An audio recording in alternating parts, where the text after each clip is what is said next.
வணக்கம். நான் துரைராஜ். கடலூர் ஆர்கே ஐடிஐயில் எலக்ட்ரீஷியன் ஜேடிஓவாக ஒர்க் பண்ணிகிட்ருக்கேன். இன்றைக்கி நம்ம பார்க்க போகிற பாடம் எலக்ட்ரிக்கல் ஹீட்டிங் அப்ளைன்சஸோட தொடர்ச்சி. அதில் நம்ம இன்றைக்கி அயன் பாக்ஸை பற்றி நம்ம பார்க்க போகிறோம். போன கிளாஸில் ஹீட்டிங் அப்ளைன்சஸில் ஒர்க் பண்ணுற பொருட்கள், உபகரணங்களை பற்றி தெளிவாக பார்த்தோம். இந்த கிளாஸில் அயன் பாக்ஸை பற்றி பார்க்க போகிறோம். பொதுவாக இன்றைக்கி நிறைய மாடலாக அயன் பாக்ஸஸ்லாம் வந்துருச்சு. நிறைய மாடலில் அயன் பாக்ஸ் வந்துருச்சு, டிசைனாக வந்துருச்சு. ஆனால் எல்லாத்துக்குமே அடிப்படை ஹீட்டு தான். இந்த ஹீட் எப்படி உருவாகுது, இதை எப்படி நம்ம அட்ஜஸ்ட் பண்ணுறோம், அட்ஜஸ்ட் பண்ணுறதுக்கு எந்த கருவி உள்ளே பயன்படுது அப்படிங்கிறதான் பற்றி தான் இன்றைக்கி நம்ம இதில் பார்க்க போகிறோம். அடுத்து இந்த அயன் பாக்ஸ் பழுது ஏற்பட்டால் அதை எப்படி சரி செய்கிறது அப்படிங்கிறதையும் நம்ம இதில் விரிவாக பார்ப்போம். எத்தனையோ மாடல் அயன் பாக்ஸ் இருந்தாலும் உள்ளே இருக்கக்கூடிய ப்ராசஸ்ங்கிறது ஒன்று தான் நம்ம சொல்லியிருக்கோம். சரி, இப்போ அந்த அயன் பாக்ஸில் என்னென்ன பார்ட்ஸ் இருக்குது அப்படிங்கிறத நம்ம பார்க்கலாம். அயன் பாக்ஸில் முதல்ல பார்த்திங்கன்னா பவர் கார்டு. நம்ம பவர் கொடுக்குறோம் இல்லைங்களா, அதுக்கான பவர் கார்டு இது வழியாக தான் நமக்கு பவர் சப்ளை உள்ளே போகுது. அடுத்தது ஸ்லீவுங்கிறது மேலே ஒரு ரப்பர் மாதிரி இருக்கும் பாருங்கள், தூக்கிட்டு இருக்கும் பாருங்கள். இந்த பவர் கார்டு போய் முடிகிற இடத்துல பார்த்தீங்கன்னா ரப்பர் மாதிரி இருக்கும். இந்த மடங்கக்கூடிய பகுதி அப்படிங்கிறதுனால இந்த ஸ்லீவை போட்டிருக்காங்க. ஒயர் சீக்கிரமாக டேமேஜ் ஆகிடக்கூடாது அப்படிங்கிறதுனால. அடுத்தது ஹேண்டிலுங்கிறது உங்களுக்கு தெரியும், கைப்பிடி. அதை பிடிச்சு தான் நம்ம அயன் பண்ணுவோம். அடுத்தது டாப் கவர், இந்த சுற்றி இருக்கு இல்லையா, இதுதான் டாப் கவர். அடுத்தது ப்ரெஷர் பிளேட் அப்படிங்கிறது எதுக்குன்னு கேட்டிங்கன்னா, ஒரு அழுத்தம் கொடுக்கறதுக்காக நல்லா வச்சு இந்த கீழே இருக்கக்கூடிய பகுதியையும் எலமெண்ட்டையும் வச்சு அழுத்தி ப்ரெஷர் கொடுக்கறதுக்காக இந்த ப்ரெஷர் பிளேட்டுங்கிறத நம்ம பயன்படுத்துகிறோம். ஏன்னா அது எலமெண்ட் லூஸாக இருந்ததுன்னா உங்களுக்கு ஹீட் ஸ்ப்ரெட் ஆகாது. ஸோ 4 பக்கமும் அந்த அயன் பாக்ஸோட முழு பகுதியும், அடிப்பகுதி இருக்கு இல்லைங்களா, அந்த முழு பகுதியையும் ஹீட் ஆக்க செய்வதற்கு இது உங்களுக்கு பயன்படுது. அடுத்தது ஆஸ்பெஸ்டாஸ் ஷீட் அங்கே போட்டிருப்பாங்க. எதுக்குன்னு கேட்டிங்கன்னா, ஆஸ்பெஸ்டாஸ் எப்பவுமே உங்களுக்கு பார்த்தீங்கன்னா ஹீட்டை நல்லா அப்சர்வ் பண்ணி வச்சுக்கும். ரெண்டாவது அது ஒரு இன்சுலேட்டராக பயன்படுது. ஸோ அந்த ஆஸ்பெஸ்டாஸ் ஷீட்டை நடுவில் வைக்கிறதுக்கு காரணம் ஒரு வேளை கரண்ட்டு பாஸ் ஆச்சுன்னா நமக்கு அந்த ஸ்டீல் வழியாக ஷாக் அடிக்காமல் இருக்கிறதுக்காக அது பயன்படுது. அடுத்தது பார்த்திங்கன்னா ஹீட்டிங் எலிமெண்ட். இதுதான் இந்த அயன் பாக்ஸோட முக்கிய பகுதி. எப்படி நமக்கு ஹீட் ஆகுதுன்னு பார்த்தீங்கன்னா, இந்த ஹீட்டிங் எலிமெண்ட் மூலமாக தான் நமக்கு இந்த அயன் பாக்ஸ் ஹீட் ஆகுது. மைக்கா இன்சுலேஷன் பார்த்திங்கன்னா ஒரு அட்டை தான். இந்த அயன் பாக்ஸோட வடிவத்துக்கு ஒரு அட்டையை கட் பண்ணி அந்த அட்டையில் எலிமெண்ட்டை சுற்றிருப்பாங்க. அந்த எலிமெண்ட் எதால் செய்யப்பட்டிருக்குங்கிறது நம்ம போன கிளாஸில் பார்த்தோம். எதால்? நைக்ரோம் ஒயரால் இந்த எலிமெண்ட் செய்யப்பட்டிருக்கும். இந்த நைக்ரோம் ஒயர் என்ன பண்ணியிருப்பாங்க கேட்டிங்கன்னா, அந்த அட்டை மேலே சுற்றி 2 பக்கமும் மைக்காவால் இன்சுலேட் பண்ணியிருப்பாங்க. இதுதான் என்னென்னு கேட்டிங்கன்னா ஒரு ஹீட்டிங் எலிமெண்ட்டாக இதில் ஒர்க் பண்ணுது. அடுத்தது கீழே பார்த்தீங்கன்னா சோலோ பிளேட். அடியில் நமக்கு இப்போ அயன் பண்ணது பார்த்திங்கன்னா வழவழன்னு இருக்கிற பிளேட் இருக்குது பாருங்கள். இது சோலோ பிளேட். இது குரோமியம்ங்கிற கெமிக்கல் பூசியிருப்பாங்க. கீழே பார்த்தீங்கன்னா அயன் ஸ்டீலால் இருக்கும். அவ்வளோதான். இதுதான் உங்களுக்கு என்னென்னு கேட்டிங்கன்னா ஒரு அயன் பாக்ஸோட செட் அண்ட் பார்ட்ஸ். இதெல்லாம் ஒன்றிணைக்கப்பட்டது தான் ஒரு அயன் பாக்ஸுன்னு நம்ம சொல்கிறோம். அடுத்தது இதில் ஒரு முக்கியமான பகுதியை இப்போ நம்ம பார்க்க போகிறோம். அது என்னன்னு கேட்டிங்கன்னா தெர்மோஸ்டாட். இந்த தெர்மோஸ்டாட் எதுக்காக பயன்படுது அப்படின்னா, நம்ம மேலே ஒரு நாபு இருக்கும், அட்ஜஸ்ட் பண்ணுறோம் பார்த்தீங்களா, அந்த நாபு நேராக போய் இந்த தெர்மோஸ்டாட்டில் தான் கனெக்ட் ஆகும். இந்த தெர்மோஸ்டாட் ஆகப்பட்டது எதுக்காகன்னு கேட்டிங்கன்னா, ஹீட்டை லோ பண்ணுறதுலேருந்து ஹை பண்ணுற வரைக்கும் இந்த தெர்மோஸ்டாட் தான் நமக்கு உதவி பண்ணுது. நம்ம சில்க் சட்டை அப்படின்னு சொன்னால், அதாவது பட்டு சட்டை, பட்டு வேஷ்டிக்கெலாம் ஒரு மாதிரி அயன் பண்ணுவோம். காட்டன் ஷர்ட்டுக்கு ஒரு மாதிரி அயன் பண்ணுவோம்.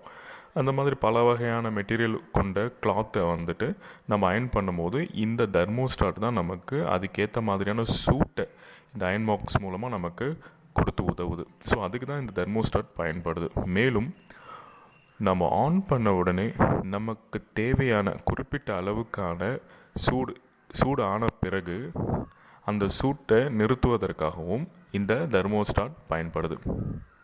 இப்போ இந்த தெர்மோஸ்டாட் இல்லைன்னு வச்சுக்கோங்களேன், உங்களுக்கு எலமெண்ட்டில் அதிகப்படியான சூடு ஏறி ஏறி ஏறி என்ன ஆகும்னு கேட்டிங்கன்னா எலமெண்ட் கட் ஆகிடும், இல்லைன்னா உள்ளே இருக்கக்கூடியது உருகி போயிடும். ஸோ இந்த மாதிரி காரணம் ஏற்படக்கூடாது அப்படிங்கிறதுக்காக தான் இந்த தெர்மோஸ்டாட் நம்ம இங்கே பயன்படுத்துகிறோம். இப்போது ஒரு பட்டு புடவையோ பட்டு வேஷ்டியோ இருக்குன்னா இந்த தெர்மோஸ்டாட் இல்லை அப்படின்னு சொன்னால் நமக்கு என்ன ஆகும், ஹீட்டை கண்ட்ரோல் பண்ண முடியாது. ஓவர் ஹீட் ஆகி நமக்கு என்ன ஆகிடும்னா அந்த துணி பொசுங்கி போகிறதுக்கான வாய்ப்பு இருக்குது. ஸோ அப்போ இந்தந்த சட்டைங்களுக்கு இந்தந்த துணிகளுக்கு இவ்வளோ தான் ஹீட்டு அப்படின்னு சொல்லிட்டு ஒரு நிர்ணயிக்கப்பட்டிருக்கு. அந்த ஹீட்டை நம்ம அட்ஜஸ்ட் பண்ணிக்கிறதுக்கு நமக்கு இந்த தெர்மோஸ்டாட் நமக்கு உதவியாக இருக்குது.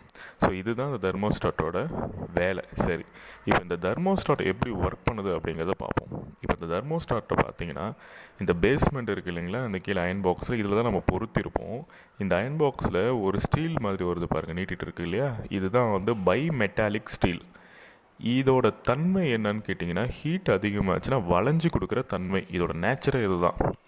இதை பயன்படுத்தி தான் நம்ம இந்த தெர்மோஸ்டாட்டை பயன்படுத்துகிறோம். இப்போ இந்த தெர்மோஸ்டாட் வந்து நேராக போய் கீழே இருக்கக்கூடிய பேஸில் நம்ம இதை செட் பண்ணுறோம். இப்போ செட் பண்ணும்போது சப்ளை கொடுத்த உடனே என்ன ஆகுதுன்னு கேட்டிங்கன்னா ஹீட் ஆகுது. எலமெண்ட் மூலமாக அந்த பேஸ்மெண்ட் ஹீட் ஆகுது. அந்த பேஸில் இந்த தெர்மோஸ்டாட்டை நம்ம ஃபிக்ஸ் பண்ணியிருக்கிறதுனால இந்த தெர்மோஸ்டாட்டில் இருக்கக்கூடிய பை மெட்டாலிக் ஸ்டீல் ஆகப்பட்டது சூடாகுது. அப்படி சூடாகும் போது அதோட தன்மை என்னது, வளையிற தன்மை. அப்போ அது வளைஞ்சு கொடுக்கும் போது அதன் வழியாக போகக்கூடிய சப்ளை ஆனது ஓப்பன் ஆகிடுது. இப்போ ஓப்பன் ஆகிடுச்சுன்னா என்ன கேட்டிங்கன்னா உங்களுக்கு சப்ளை போகாது. அப்போ உங்களுக்கு என்ன ஆகிடுச்சுன்னு கேட்டிங்கன்னா அயன் பாக்ஸோட ஹீட் அதோடு நிறுத்தப்படுது. ஸோ இப்படி தான் உங்களுக்கு வந்து இந்த அயன் பாக்ஸு ஸ்டாப் ஆகிறதும் அப்புறம் திரும்ப ஆன் ஆகிறதுக்கான காரணமும் இது தான். ஒரு அயன் பாக்ஸை நீங்கள் போட்டிங்கன்னா லைட் எரியும், ஒரு இண்டிகேட்டர் லைட் எரியும். அந்த இண்டிகேட்டர் லைட் நின்னதுக்கப்புறம் என்னென்னு நினைப்போம், நம்ம சூடாகிடுச்சு இப்போ நம்ம அயன் பண்ணலாம்னு எடுத்து நம்ம அயன் பண்ணுவோம். ஸோ இந்த வேலையை செய்கிறது வந்து இந்த தெர்மோஸ்டாட் தான். இந்த தெர்மோஸ்டாட்டுக்கு 2 வயர் இருக்கும். இந்த 2 வயரையும் நம்ம எலமெண்ட்டுக்கு சீரியஸாக நம்ம என்ன பண்ணிவிடுவோம்னு கேட்டிங்கன்னா கனெக்ட் பண்ணிவிட்டு பேரலாக ஒரு சின்ன லைட்டை ஒன்று கொடுத்துருவோம். ஒரு சின்னதாக ஒரு நியான் லேம்ப் அதில் நம்ம கனெக்ட் பண்ணிவிடுவோம். இப்போ சப்ளை கொடுத்த உடனே இந்த தெர்மோஸ்டாட் வழியாக தான் உங்களுக்கு அந்த எலிமெண்ட்டுக்கு போகுது. ஒரு சுவிட்சு மாதிரி, புரியுதுங்களா? எப்படி ஒரு சுவிட்ச் ஆன் பண்ணுறோம் ஆஃப் பண்ணுறோம், அதே வேலையை தான் இது செய்யுது. சப்ளை கொடுத்த உடனே இந்த தெர்மோஸ்டாட் வழியாக எலமெண்ட்டுக்கு சப்ளை போய் எலமெண்ட் ஆனது என்ன ஆகுதுன்னு கேட்டிங்கன்னா சூடாகி முடித்த உடனே நம்ம எந்த அளவுக்கு செட் பண்ணியிருக்கோமோ அந்த லெவலில் இருக்கக்கூடிய அந்த பை மெட்டாலிக் ஸ்டீல் அந்த வெப்பத்தை அடைஞ்ச உடனே விரிவடையும் போது அந்த பை மெட்டாலிக் ஸ்டீல் சப்ளைலேருந்து துண்டிக்கப்படுது, மேலே வளையுது. அப்போ வளையும் போது என்ன ஆச்சுன்னு கேட்டிங்கன்னா உங்களுக்கு சப்ளை துண்டிக்கப்படுது. இதுதான் நீங்கள் இந்த படத்தில் பார்க்குறீங்க. நல்லா கவனித்து பார்த்தீங்கன்னா தெரியும், 2 தொடர்பு இருக்கும். அது எப்போவுமே 2 ஒன்றோடு ஒன்று ஒட்டி கொண்டு தான் இருக்கும். ஆரம்ப நிலையில் ஒன்றோடு ஒன்று ஒட்டி கொண்டு இருக்கும். நீங்கள் சப்ளை கொடுத்து சூடானதுக்கு அப்புறம் பார்த்தீங்கன்னா அந்த பயோமெட்டாலிக் ஸ்டீல் டக்குன்னு மேலே வந்துடுது. மேலே வந்த உடனே உங்களுக்கு ஓப்பன் ஆகிடுச்சுன்னா சப்ளை உங்களுக்கு தொடர்பு இருக்கா, இல்லை.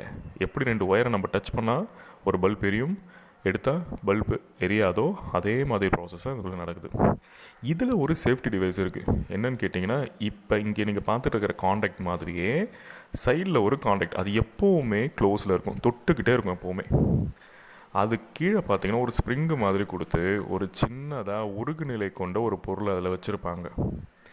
இப்போ இந்த தெர்மோஸ்டாட் வந்து சரியாக வேலை செய்யலை அப்படி சொன்னால் அதிகமாக ஹீட் ஆகி நம்ம உள்ளே இருக்கிற எலமெண்ட் வந்து வீணாக போகிறதுக்கு வாய்ப்பு இருக்குது. அந்த மாதிரி நேரங்களில் இந்த சைடில் இருக்கக்கூடிய ஒரு உருகுநிலை கொண்ட பொருளானது அதிக வெப்பம் அடையும் போது அது உருகி க்ளோஸில் இருக்கக்கூடிய கனெக்ஷனை ஓப்பன் ஆக்கிடுது. அப்போ என்னன்னு கேட்டிங்கன்னா உங்களுக்கு இந்த அயன் பாக்ஸ் பாதுகாக்கப்படுது. அது ஒரு ஃபியூஸ் மாதிரி. ஸோ இப்படி தான் இந்த அயன் பாக்ஸ் வேலை செய்யும் விதம் வெரி சிம்பிள். இந்த படத்தை பார்த்தாலே நீங்கள் புரிஞ்சுக்கலாம். அடுத்தது ஒரு அயன் பாக்ஸ் வேலை செய்யலை அப்படின்னு சொன்னால் முதல்ல நம்ம பார்க்க வேண்டியது என்னது, உடனே நம்ம வந்து அயன் பாக்ஸை திறந்து உள்ளே வந்து எலமெண்ட் போயிடுச்சு, காயில் போயிடுச்சு அப்படின்னு நம்ம சொல்லிடக்கூடாது. முதல்ல நம்ம பார்க்க வேண்டியது இந்த பவர் கேபிளுக்கு சப்ளை இருக்கா அப்படிங்கிறது எப்படி பார்ப்பீங்கன்னா, மேலே இருக்கக்கூடிய இந்த கவர் இருக்குது இல்லைங்களா, டாப் கவர், அந்த கவரை கழட்டினீங்கன்னா இந்த கேபிளோட 3 ஒயர் உள்ளே இருக்கும். ஃபேஸ், நியூட்ரல், எர்த் இருக்கும். இது தொடர்பு இருக்கா, இந்த ஒயர் நல்லா இருக்கா அப்படின்னு செக் பண்ணணுன்னா நீங்கள் ஒரு டெஸ்ட் லேம்பை பயன்படுத்தி தான் இதை செக் பண்ண முடியும். ஒரு டெஸ்ட் லேம்ப் எடுத்துக்கோங்க. ஃபேஸ் ஒயரோட ஆரம்ப முனை முடிவு முனையில் வச்சு பாருங்கள், நல்லா எரியுதா. அது மாதிரி நியூட்ரல், அதே மாதிரி எர்த்து, மூணும் நல்லா எரிஞ்சால் இப்போ இந்த கேபிள் நல்லாயிருக்கு. ஒருவேளை ஏதேனும் ஒரு ஒயரில் லைட் எரியல அப்படின்னு சொன்னால் கேபிள் தான் போச்சுன்னு நம்ம கேபிள் என்ன பண்ணிடலாம், தூக்கி போட்டுட்டு வேறு கேபிள் மாற்றினா இந்த அயன் பாக்ஸ் ஒர்க் பண்ணும்.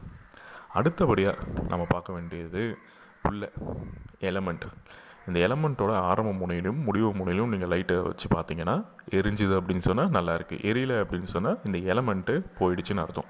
அந்த எலமெண்ட்டை தூக்கி போட்டுட்டு வேறு எலமெண்ட் கடையில் விற்கும். உங்கள் கம்பெனி, உங்கள் அயன் பாக்ஸோட கம்பெனி பேரை சொன்னீங்கன்னா அந்த மாடலுக்கான எலமெண்ட் கொடுப்பாங்க உங்களுக்கு. எடுத்துகிட்டு வந்து நீங்கள் அதில் ஃபிக்ஸ் பண்ணி ஒர்க் பண்ண வைக்கலாம். அதே மாதிரி தெர்மோஸ்டாட்லேயும் ஆரம்ப முனை முடிவு முனையிலும் நீங்கள் இந்த டெஸ்ட் லேம்ப் வைக்கும் போது எரிஞ்சால் நல்லா இருக்குன்னு அர்த்தம். எரியல அப்படின்னு சொன்னால் தெர்மோஸ்டாட் போயிடுச்சுன்னு அர்த்தம், ஃபெயிலியர் ஆகிடுச்சு. அப்போ நீங்கள் தெர்மோஸ்டாட்டை கழட்டி போட்டுட்டு வேறு தெர்மோஸ்டாட் அதே மாதிரி நீங்கள் அயன் பாக்ஸோட கம்பெனி பேர் சொன்னீங்கன்னா தெர்மோஸ்டாட் கொடுப்பாங்க. அதை எடுத்துகிட்டு வந்து நீங்கள் அதே மாதிரி ஃபிக்ஸ் பண்ணிட்டீங்கன்னா வேலை முடிஞ்சுது. ஸோ இப்போ வந்து பார்த்தீங்கன்னா இதில் இருக்கக்கூடிய முக்கியமான பொருட்கள் இது தான்: எலமெண்ட்டு, தெர்மோஸ்டாட்டு, அதுக்கப்புறம் பார்த்தீங்கன்னா இந்த சின்ன நியான் லேம்ப். இது மூணத்தோட உதவியால் தான் நம்ம இந்த அயன் பாக்ஸை பயன்படுத்துகிறோம். ஸோ உங்களுக்கு அயன் பாக்ஸ்க்குள்ளே என்ன ப்ராசஸ் நடந்துகிட்ருக்கு, எப்படி பயன்படுது அப்படிங்கிறத நீங்கள் தெரிஞ்சுக்கிட்டீங்க. அடுத்தது அயன் பாக்ஸ் எப்படி ரிப்பேர் பண்ணுறது அப்படிங்கிறதும் நீங்கள் தெரிஞ்சுக்கிட்டீங்க. இதுதான் இன்றைக்கி இந்த ஹீட்டிங் அப்ளைன்சஸோட அயன் பாக்ஸோட லெசன். தேங்க்யூ.